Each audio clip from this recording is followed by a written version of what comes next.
وجيء يومئذ بجهنم يومئذ يتذكر الإنسان وأنى له الذكرى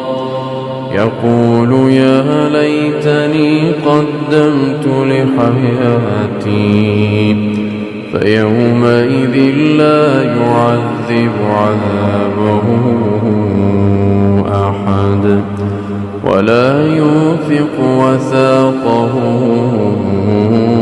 أحد يا أيتها النفس المطمئنة ارجعي إلى ربك راضية مرضية